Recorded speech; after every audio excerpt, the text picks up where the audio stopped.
Hello, everybody, and welcome to the latest edition in the Petri webinar series. Today, we're hanging out with Doug Davis of Quadratec, talking about Office 365 security, making sure, honestly, that you are secure. As this platform continues to grow and more people adopt it, security has to be on the top of your mind, and Doug is going to be helping us out today to learn more about it. If at any point during the webinar you have a question, please feel free to enter it in, and we will talk about those all at the end of the webinar. But with that, Doug, I'm going to hand it on over to you.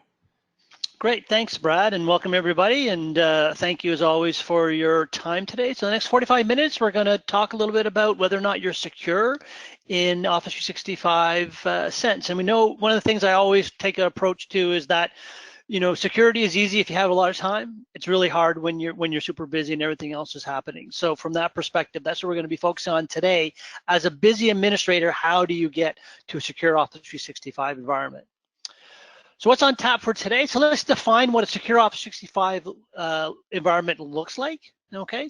Let's see how the native tools help. So there are a lot of native tools out there that allow us to get to this point. Let's find some easy ways to educate yourself on Office 365 security. As you'll see, it's a very daunting topic, and there's a lot out there. We're going to talk a lot about Secure Score and what does it really mean. You know, this is probably one of the more powerful tools that Microsoft has in its arsenal to allow you to sort of get to a more secure environment, and very few people use it and very few people understand it. So we'll talk about how to leverage that as well. Then we'll talk about insecurity creep. So what happens is that after you've locked down your environment, it creeps slowly back into insecurity, and we're going to talk about ways to reduce that. So that's what we're talking about today. Hopefully those are interesting topics, and let's dig right into it.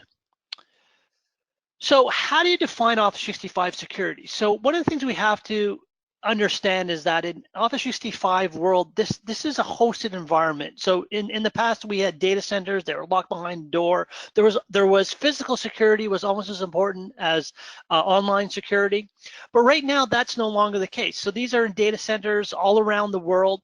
It means that the security isn't physical. It's going to be based on basically any device that can access it.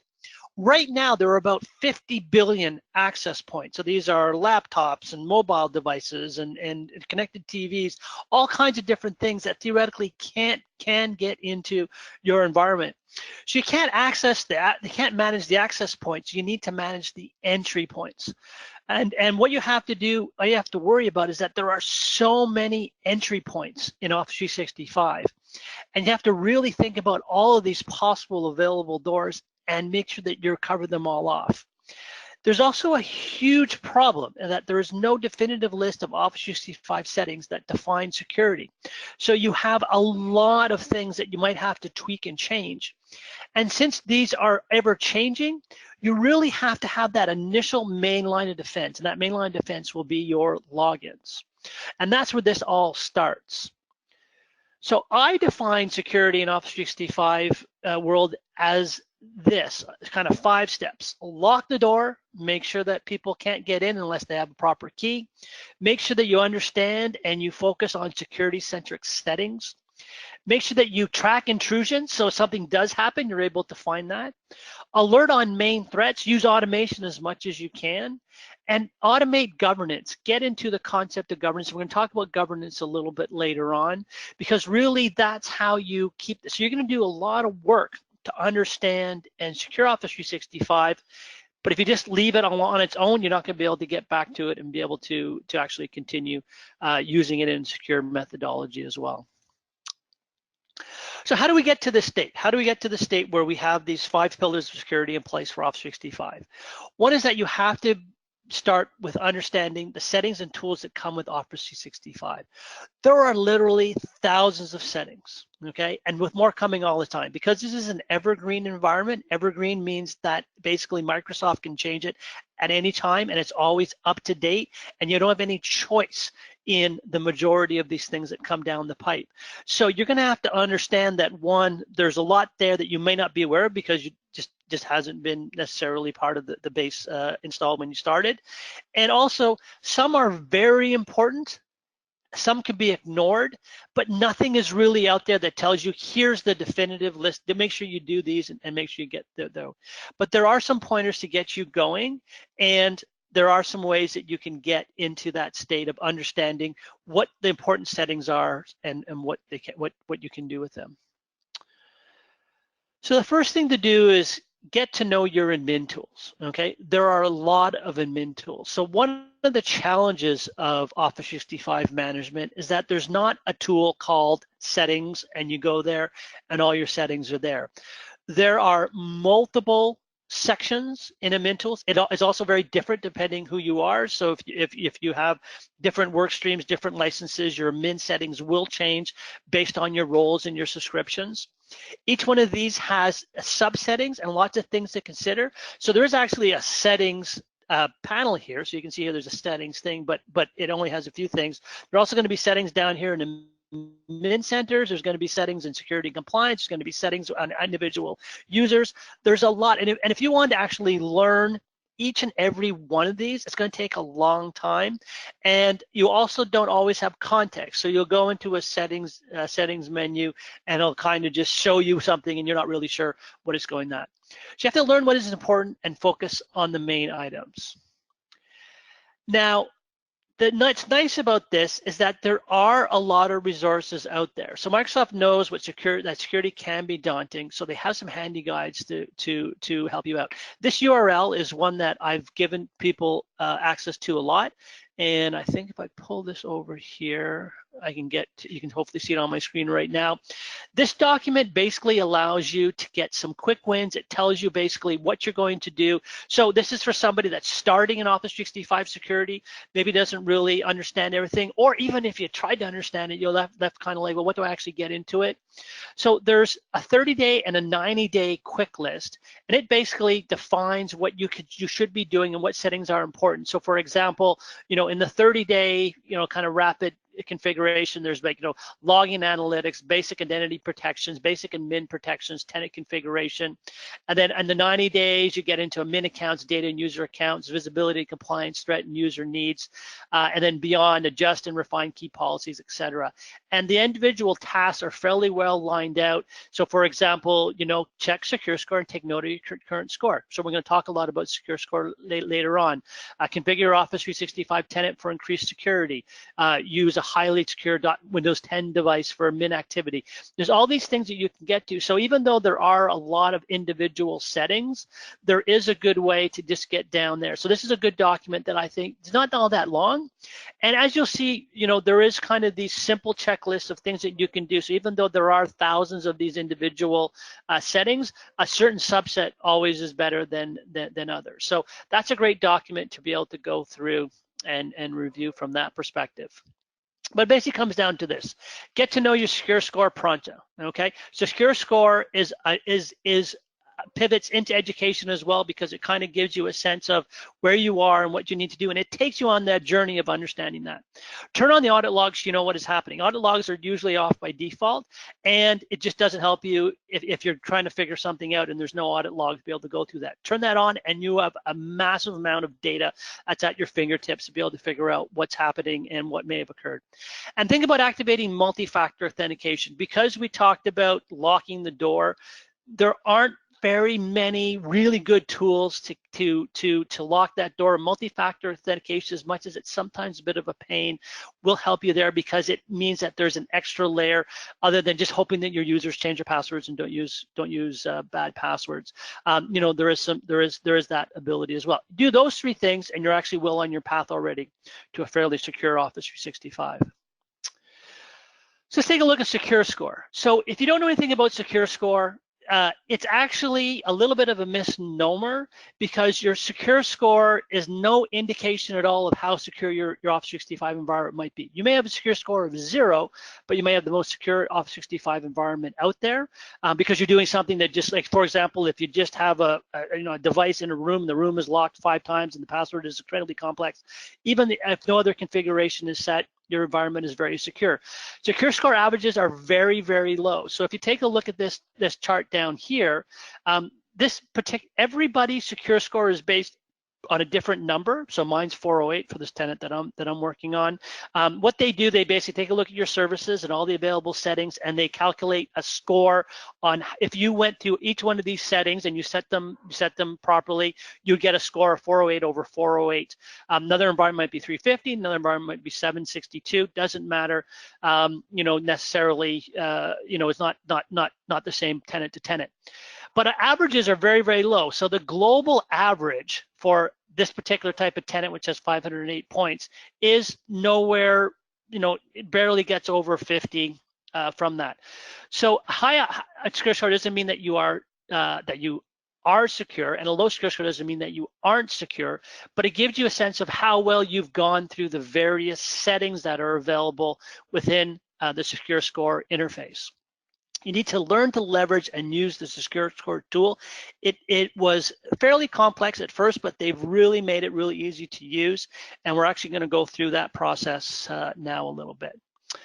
What you do in Secure Score is you review each of the settings and make the changes. So when you actually go into an improvement section, it actually lists the stuff that you can do, and it's fairly high in priority. So for example, if I kind of do this, require MFA, turn on auditing data, set outbound spam notifications, consume audit data, enable self-service password reset. If I take down some of those things, all of a sudden I will improve my secure score, and then potentially also improve the security of my environment. Again, the security is only as good as every possible combination of game. So you may have a lot of security settings set, but have something that makes the environment insecure. So it's not necessarily, so having a high secure score doesn't necessarily mean you're secure, but it gives you a good sense of where you are. So let's take a look at this in real life. So I'll bring this over here. So here is the secure score for my particular tenant, and in this particular environment, actually I did a little bit of work yesterday, so I'm up to 38 now. It divides it into sections: identity, data, device, apps, infrastructure. So I've done nothing, for apps and infrastructure. It shows me what my current score is. And I can do certain things here, so for identity, how I've been working on that. If you're very active, most people when they go to Secure Score will be like this, not a lot of stuff happening, and they have a lot of things there. But what's crucial is you go to this improvement actions. And these improvement actions are really nice because it actually helps you understand. So instead of having to go through the admin tools and trying to figure out the admin tools and the settings here, this basically highlights all of the settings that are crucial, and you can kind of go through that. And it gives you some sense here of also the implementation cost. That's basically what you have to do that. So for example, if you enable self-service password reset, you're going to have to let your end users know about it, do some things there. But just requiring, a MFA for 80 privilege roles is fairly low. And also, where are you in that list? So completed or not completed. And it goes all the way down to reduce mobile device password reuse, remove mobile device policies that expire passwords. There'll be some things that maybe aren't super high on a list to do, but you do want to do it. So you'd come in here and you would basically click on a particular item. So require MFA for Azure AD privilege roles. It gives you a nice description. So we're doing that education side of it. It tells you how to do that. And if you really do want to do it, and it gives you some concepts of where it might fit into some governance plans.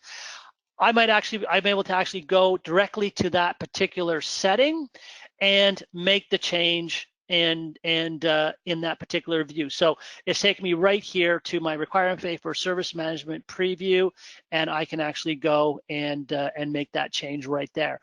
Once I actually make that change, next time Secure Score runs, it'll actually come back on that as well. So I can also do this like enable password hash sync if hybrid. Again, a little bit of description on here. So, if we've gone from the traditional method, which is to just dig into the admin tools and hope that we can figure out what's happening there, to using something to reviewing our 30 and 90-day document and going through Secure Score, it really takes us through all those steps.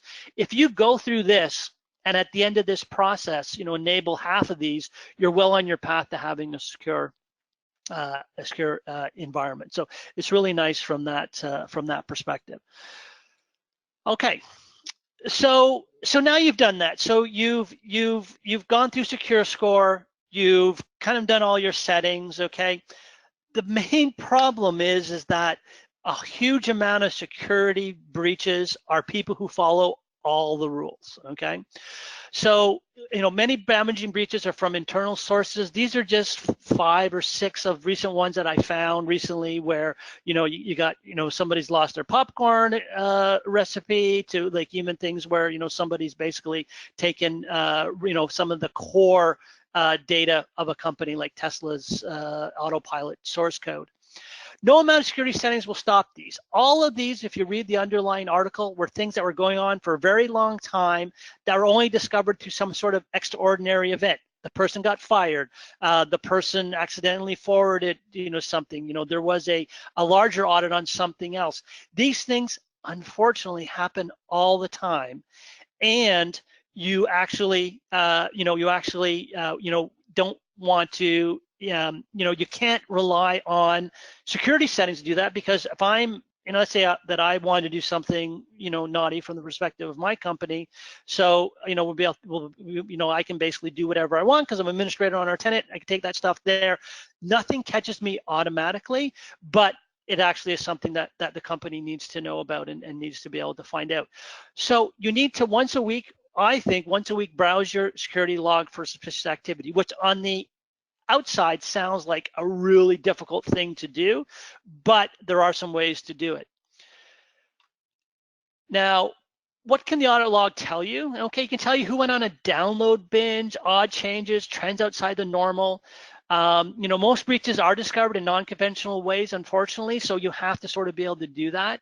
Automation is geared towards finding outside threats, all right? So it's around, finding somebody that's doing this or that. There's not a lot of automation or trends right now, even in some of the more powerful tools that Microsoft makes available from an automation perspective, where it's not going to be able to do that. Now, there is something in Office 365 administration tools called the Security and Compliance Center, but it's very difficult to use because it basically asks you, what are you looking for? So it's basically saying, there's 1,000 things that are happening out there. What would you like to look for? You need to have something that actually brings it back out. So you need a good, fast, interactive tool to explore your audit logs. And I'm just going to bring up the example of our own. So Quadratech has a product called Radar that I will just bring back. Oops. Oops, I need my demo again. 1 second. I'll bring it in another.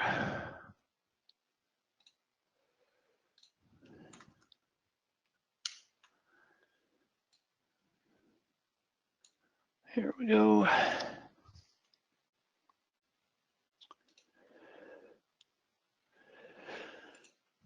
So in this tool, there's a number of tools that do this, but I think ours is pretty good. So this is now the audit log for this particular tenant. I can look at the last 90 days. I can see some early trends here. So all of a sudden, I do have a surge on a particular day. Okay, I can go into that particular day, and I can see that there's a particular person who accessed a lot of files. So these are things that are outside the norm. Now, even though you might have some things that are trying to go through this, we do find that when we sit down with our customers and say, well, let's go through your audit log and see if we can find anything, they do often find some interesting things. A lot of these are benign, and they're not at all an issue, but it's something you may want to kind of check. We spend half an hour on that. So for example, I could look at things like, just look at anything that has to do with a failure. So, I can kind of say, somebody who's modified a mailbox, I can find different sort of details and see like there's a lot that happened on a particular day or something like that. So you can kind of go through these and get some good notes just on some of those things. So here I find that there's a bit of a worrying trend where nothing's really happening, and then all of a sudden between 4 and 6 on this particular day, somebody's doing a lot of things, and I think it might be this Alicia person. So I can take a look, and yeah, so she's accessing a lot of files, and if I actually look at them, I can see that these are new hire operations and, maybe something to do with compliance overview. So she's probably just benefits analysis. So she's probably just a new hire that's going through the documentation. But these aren't the types of things that you'll find. Now, I'm not saying spend a lot of time on this, but spend about a half hour on a regular basis, just kind of going through these various tools and being able to do that. And a good audit parser will allow you to sort of quickly change and look at things very quickly and hone in on things and look at a particular day and show you who's been the most active and look at things. So if there's like failed events, you can take a look at individual failed events and go through there and see if people have the enter and store passwords do not match. Try to find some trends here. See where it's mapped geographically so that you can sort of see where maybe some of the things that happen. Oftentimes when we look at the geographic map with our larger customers, they see clusters of failed logins where people are just going through, they have the email list and they're just trying to break in, and it gives you sometimes it gives you some impetus to keep going down the security side, or also just seeing that there are some potential holes still in your security. So it's a really good thing to be able to do there. Let me just pull that back. Okay, so what other tools are there available that are out there? So Microsoft does have, so they have an approach. So the way that the Microsoft model works is that internally there are a lot of different teams that work on a lot of different tools. They all have very centric and myopic overviews of what they're trying to do. So each one of the admin centers is kind of work. So the SharePoint workload people create a admin center for them, and Exchange workload people create an admin center for them. The security and compliance people sent something. Then you have tools like this, which is Cloud App Security, which is actually a very powerful tool. It does a lot of checking. It basically goes through all the activities that are happening. So it kind of goes through that kind of event log and tries to find patterns. The challenge is that it's looking for very specific patterns that kind of deal with kind of known challenges. It's when you don't find the other ones, but it doesn't help you with configuration per se. So it doesn't actually allow you to help you configure Office 365 for security, but it does allow you to understand what kind of threats are out there and where you might want to be able to go through that as well. It isn't free. It's part of E5. It's add-on for others, and it can get a little bit expensive, but it is a tool that Microsoft makes available that you can go through. Another good tool is Azure Active Directory Identity Protection. It's very similar to SecureScore in a sense, because it kind of talks about what settings there are there. It's user focused, so individual users that might have high risk. Here it's flagging 19 high risk users that you may want to go through. So it kind of changes the onus. So SecureScore is very much on the overall tenant. Identity protection is very much on the individual user. It's informational in nature, so it's kind of like where SecureScore allows you to make the changes there. This is kind of like, hey, this is just something you should know about and go and do something about it. It's hard to dig into specifics. Sometimes, annoyingly, it'll tell you that there's an at-risk user, and it'll give you a few things, but you're not really sure, what you have to do to necessarily change that. It's probably something that's good to kind of correlate with SecureScore. It definitely doesn't help kind of on the education side the way SecureScore does. And I would always start with SecureScore because that's kind of a more, but it is another one that's there. But again, P2 E5 license required add-on. It's very hard to understand Microsoft's subscription model sometimes, but there is a lot of good stuff in there to be able to do that as well. So kind of from the native tool sets, you're looking at your min tools, your SecureScore, Cloud App Security, and Identity Protection. Then third-party tools such as Quadratec's tools kind of backfill and apply a lot of that stuff together as well. Okay, insecurity creep. So we've defined what security looks like in Office 365. We've educated ourselves on how to make it secure. We've used tools to try to lock it down. And in a lot of cases, there's a lot of work. And the initial time of Office 365 rollout, things really get secure and things are locked down. But what always happens, because we have gone back and we've looked at people who've had Office 365 for 1, 2, 3 years, and they had a very good defined security model. And then we start looking, we automate some security checks and we go through that. They find that actually there is a lot of insecurity within their environment. They say, well, how did this happen? Well, this happens with insecurity creep. Insecurity creep is pervasive, happens all the time. Because of battlefield decisions, we are all running businesses. Businesses require that we keep the business running. And what happens is that somebody says, I have an important meeting, I can't get to the file, or I tried to share this file with somebody, and say, let's just open it up for everyone. Help desks are busy as well. We all want to try stuff. And we always tell ourselves, let me know when you're finished using the file and I'll go back and lock it down, but we don't. I mean, we make a mistake, we open up the whole site, things like that. MFA is a pain, so your CEO calls, I can't, I don't have my cell phone with me, I need to get in, can you turn it off? You turn it off here and there, and you have this time pressure setting switch off, so basically anytime that something stops the core functionality of your business, that overrides the inherent challenge of making sure everything's secure. So you just go down there and then you never go back to it. And this is where governance comes into play. So governance is a very sometimes gets people riled up a little bit. They think about it. I've tried to simplify it very, very much. But governance is where everything stays in place. So you have your configuration phase, your confirmation phase that it is secure, and then your governance phase where you keep it secure moving forward. And settings are not governance. So a lot of people say that, well, I'm just going, if I set everything, I'm actually there. But governance is really about governing yourself. So governance is adopting your own set of rules or policies and then governing them to ensure that they are adhered to, okay? You can have as small or as large of a governance framework as you want. But once you have that in place, you have to track and remedy deviations from the norm. And battlefield settings will always impact governance, okay? There's no one perfect rule set for governance. There are lots of standards you get started with. There's COBIT, ITIL, ISO 17799, there's SOX, Basel II, HIPAA, all kinds of things. But I would say, don't look at those because you can get bogged down in which ones, and they are very, very daunting. Create a basic governance list and start with that, and enhance and build it up over time.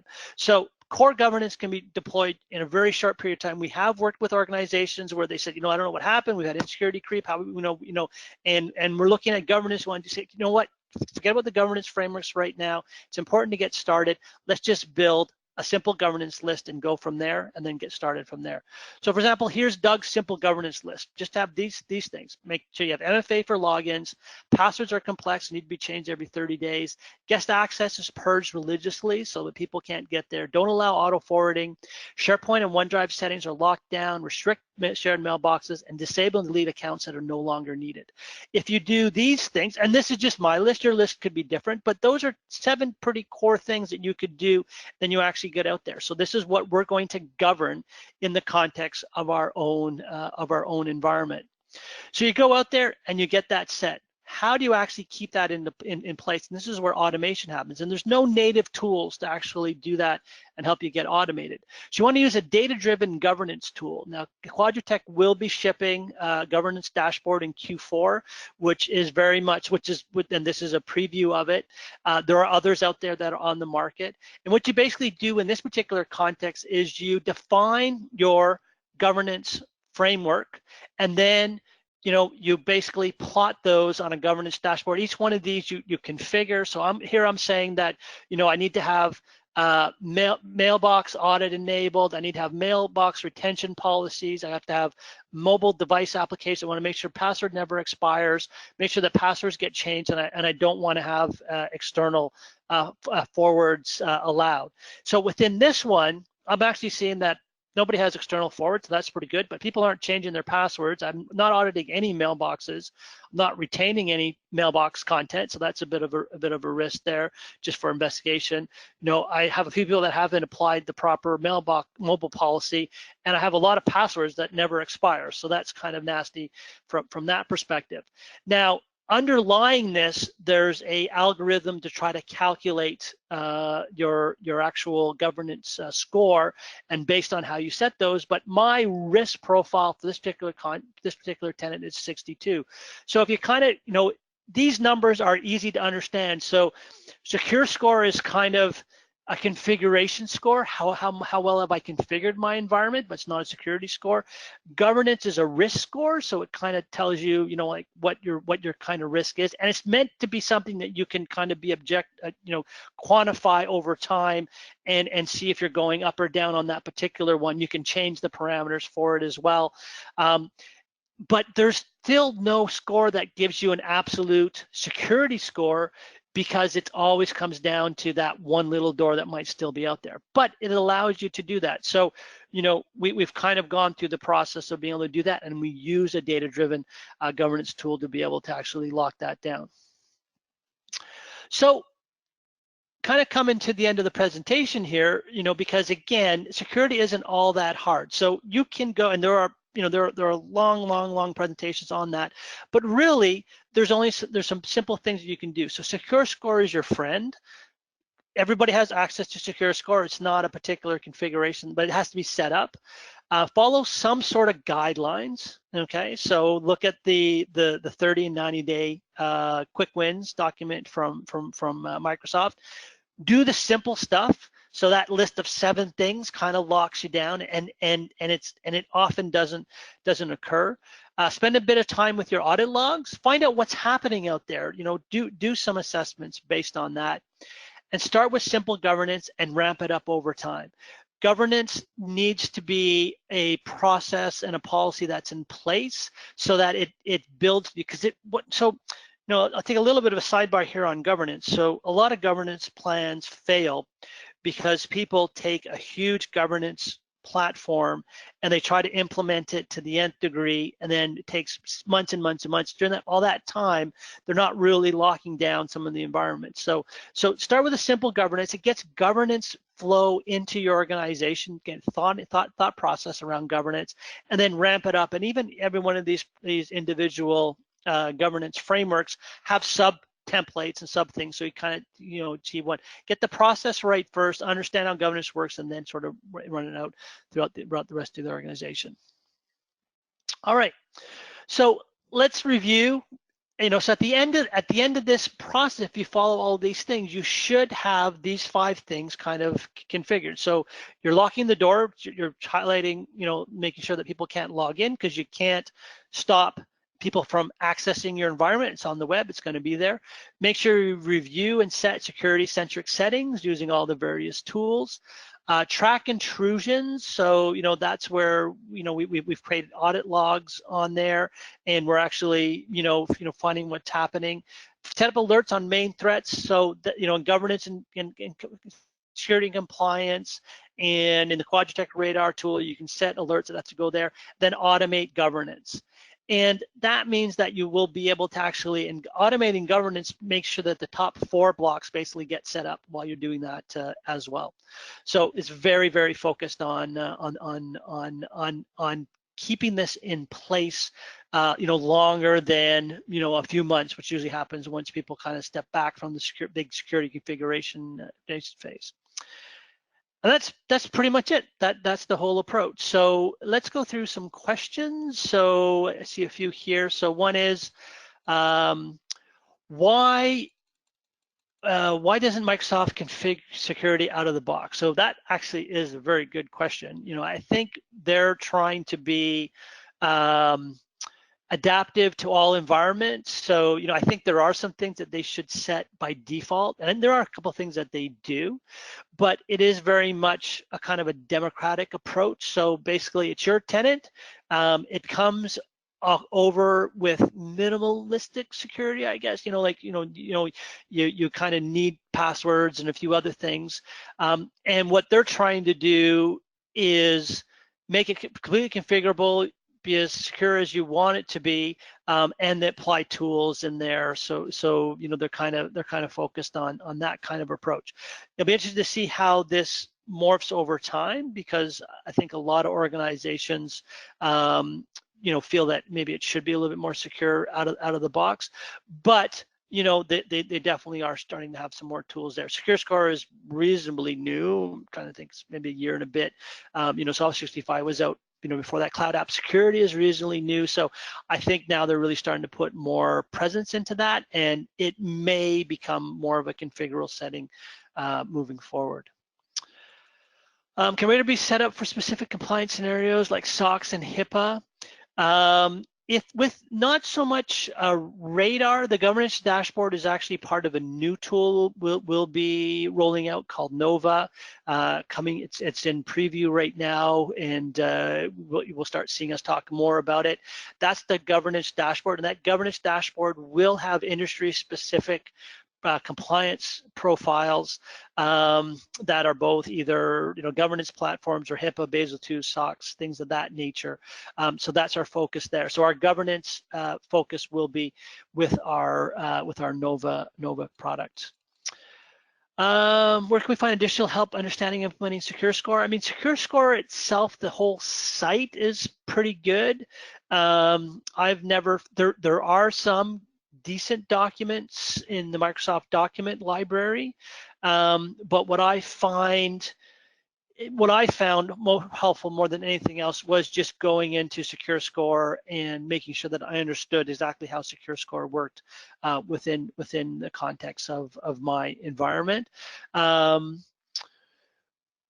I think because of the nature, it is meant as an educational tool in itself. So I think if you just go, let me just make sure that I know the SecureScore.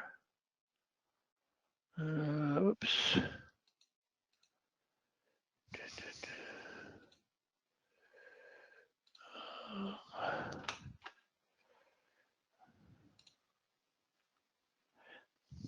Yeah, if you just go to securescore.office.com, that would probably be the thing. And I'm just trying to see if there's anything here that they have from a documentation perspective.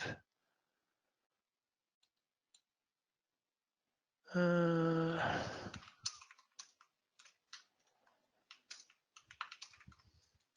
me just see if I get some answers from it. So there's something called Office 365 Assistant. I just asked it what SecureScore was, and it wasn't very informative, so it's probably not set up for that. But I would say go into it. So I'll just bring it back here for a second. Implementation actions I find are pretty good. So it does kind of go through the process of giving you a little bit of information. So here's learn more about Microsoft. Actually, there's a help here. So here's a document. So here we go. So if you go to this site here, there's a lot of detail that goes down into it. And that might be a good place to get started on. But it's not just a single page, so it's not exhaustive, but it will help you get started. But really, it's about going into these improvement actions and taking a look at them. And each one of these is fairly well defined. So if I go into this one here, there's always a little description and next steps and how it will affect my users.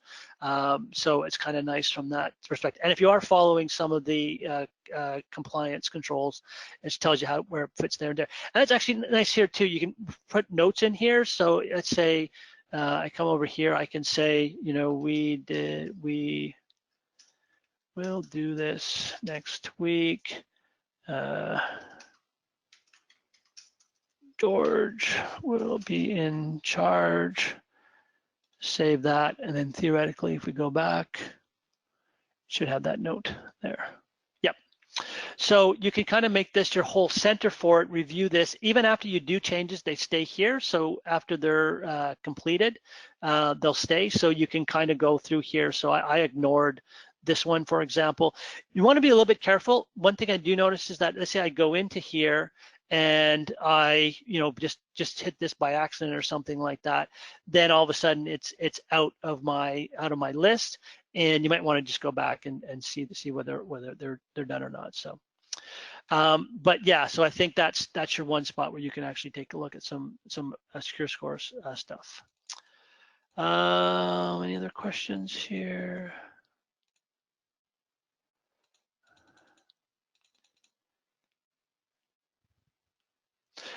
there any way to change the default 90 days of logs to Office 365 days? So that's one thing that is the retention period for logs in Office 365.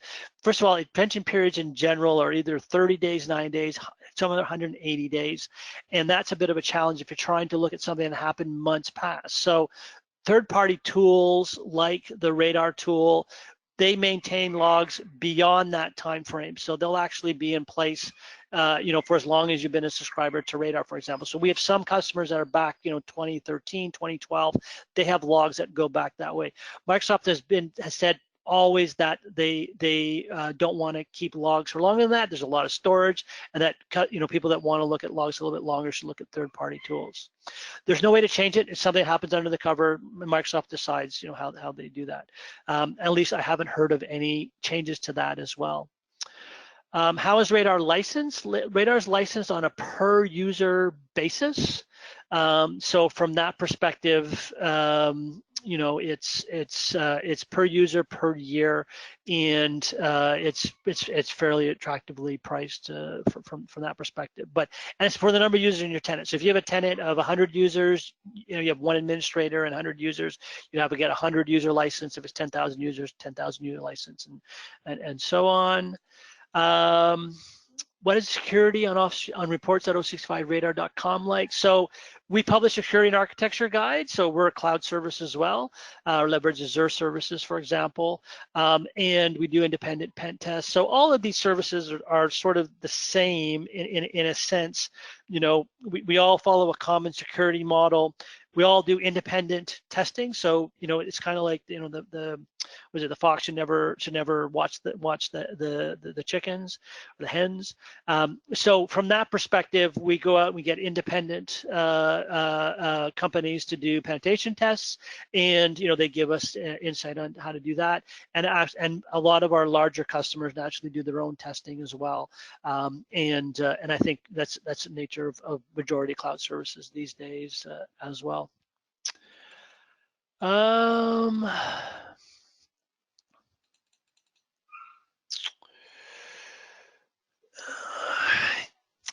You can't search. So can you search by compliance controls under the improvement action scene? I don't think so. I mean, every one has one. So for every control, now I just want to see if I can filter status, source.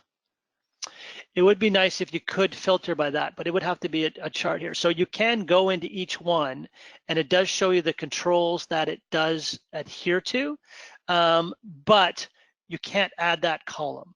So I think that would have been nice if you're able to do that there. So unfortunately, even though the content is there and the data is there, and you can kind of see what controls it applies to, there's no way to actually do lists. Let's say that I did want to see who was, FedRAMP compliant. I would have to kind of open each one, see that this one is, but this one might not be, this one is. So yeah, you kind of go through them and see which ones are and aren't. I think some of the top ones weren't, but yeah, you would have to go through them, unfortunately. Another one. What is your advice on updating on-prem security policy adapt to cloud platforms? So, I mean, hybrid management is a whole other topic. I'm not a specialist on hybrid. I deal primarily on the cloud side of things, and from that perspective, I think you'd have to sort of look into hybrid, but that is an interesting. But again, it comes down to all the doors having to be locked. So if you have an on-premise environment, you basically do have an environment that has its own set of challenges. You might have physical location challenges, so somebody can walk up to a keyboard and just start doing something. So you have to make sure that there's a physical lockdown on data centers. A lot of the settings are similar. So what Microsoft has been doing is moving their on-prem services to be very similar to their on-cloud services. So most recent versions of SharePoint Server and Exchange Server, are starting to have a lot of the similar approach and administration. So I think it would be, find areas of overlap and then just try to go there. But I can't give you a definitive answer on that because I'm not really an on-prem person these days, focusing primarily on the cloud side. This is great, a lot of questions, so I really like that. Is there MSP licensing? Yes. So we have so just back to the Quadratec and the Radar products. So we have a very strong approach to partnering. We offer white labeling. We offer multi-tenant portals and the ability to manage your tenants at a partner level, and yeah, you can just, and actually I'll go to the next screen. You just go to quadratecit.com and we'll get information on that as well. Okay, I think I've gone through all the questions. Just let me go through and see if there's any more. I don't believe so. So thank you for the time. So I think, action items, get your secure score going, look at some of the documents that I talked about, take a look at third-party tools. Microsoft does have third-party tool management built into secure score. So for example, because you might ask yourself, well, what if you're doing it through a secondary tool? You can always say resolve through a third party, okay?